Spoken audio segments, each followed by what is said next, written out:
আসসালামু আলাইকুম রহমতুল্লাহ বরকাতুহু। আমি জায়গা সম্পত্তির ব্যাপারে পারিবারিক সাথে একটু কথা কাটাকাটি ও ভাইদের সাথে একটু ঝগড়া হয়েছে।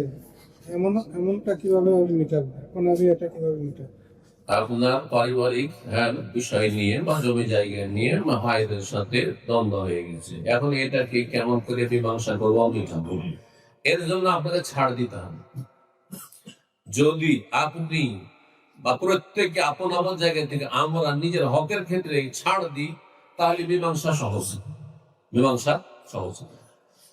এর জন্য সরাসরি কথাবার্তা বলা সম্ভব না, অনেকটা ডিস্টেন্স হয়ে গেছে, অনেক সময় দূরত্ব হয়ে যায়। মনোমালিন্য একসাথে বসলে ঝগড়া লেগে, তখন ইসলামের তরিকা হচ্ছে সালিস। সালিস মানে তৃতীয় পক্ষ, থার্ড পার্সন। তৃতীয় পক্ষ, যে সালিস শব্দটি আমাদের বিচারকে বিচার সালিস বলে না। সালিস আরবি শব্দ কিন্তু আরবি থেকে এসেছে, সালাসা থেকে, ওয়াহিদ ইসনাইন সালাসা। তৃতীয় পক্ষ নিয়ে আসেন মুরব্বীরাকে, সমাজের হোক আর আপনার অন্য কোনো জায়গার হোক, আলেম ওলামাকে হোক, নিয়ে আসেন যেখানে ভাই ভাই ঝগড়া লাগবে না, কারণ ঝগড়া থামিয়ে দিতে পারে।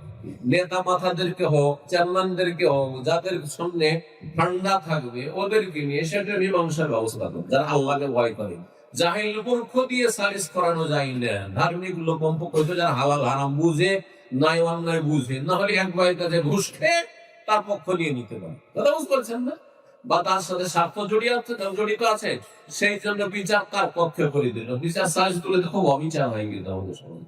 যার ফলে ভালো মানুষ রাখবেন, তাদেরকে দিয়ে বিচার সালিস করাবেন, যদি সরাসরি মিউচুয়াল কনফ্লিক্ট না হয়। জি, আমাদের বাংলাদেশের সাথে নামাজ মসজিদ তো নাই, তো এখানে অনেকে বলে যে কিছু দোয়া করে ফরজ নামাজ শেষে হুজুরে বলে একবার সূরা ফাতিহা, সূরা ইখলাস, সূরা নাস বলে হাত তুলে সবাই নামাজ শুরু করে।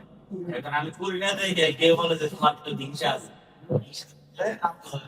কোন বিবাদের বেদাত করছেন না, এতে হিংসার কি আছে? ভাই জিজ্ঞাসা করছেন যে অনেক মসজিদে দেখা যায় যে কি একজন দোয়া চাইলো যে আমার জন্য একটু দোয়া করে দেন, তখন ইমাম সাহেব যেহেতু বেদাত করতে অভ্যস্ত, আর সবাইকে খুশি রাখতে হবে মুসল্লিদেরকে, সেই জন্য করে কি যে এই সূরা ফাতিহা পড়েন এতবার, এতবার এই পড়েন, এতবার এই পড়েন, আর তারপরে তখন মোনাজাত শুরু করলো সম্মিলিত।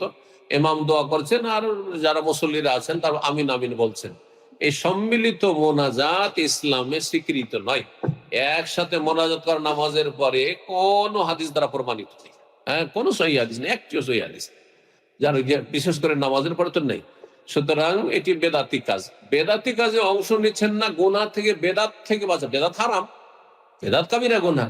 বেদাত থেকে বাঁচার জন্য এতে হিংসার আবার কি আছে? হিংসা তো তখন হয় যে আপনাকে আল্লাহ যে নিয়ামত দিয়েছেন ওইটা আমি আপনার উপর বরদাস্ত করতে পারছেন, আমি চাই, এটার নাম হিংসা। এখানে হিংসার কি আছে? বরং আপনি বেদাতি দোয়া করছেন, আপনি করতে থাকেন, আমি নিব না ওতে ভাগ। আমি তার ভাগ নিতে চাই না আপনার দোয়াতে, আমি আমার দোয়া করতে থাকি। বুঝতে পারছেন না? জাহিল লোকে বলেছে, এটা হিংসার প্রশ্নই ওঠে না, এখানে হিংসা আসেই নেই। বরং আমি বেদাতের হারাম থেকে বাঁচার জন্য, আপনি সেখানে যদি এখন সামাজিক কোনো সমস্যা হবে, কলহ হবে, ঝগড়া বিবাদ হইতে পারে, তাহলে হাত উঠিয়ে দিয়ে একা একা দোয়া করেন। আপনি আমিন আমিন বলিয়েন না, এই বেদাতি দোয়া নিজে দোয়া করতে বানাতে রাখি দুনিয়া হাসানা ফিল আখিরাতি হাসানা, নিজের বাংলা ভাষায় নিজের দোয়া নিজে করতে থাকেন। আপনার প্রয়োজন আপনি চাইতে থাকেন, যাতে করে সমাজের কলহ ফিতনা ফাসাদ থেকে বাঁচতে পারে। জি।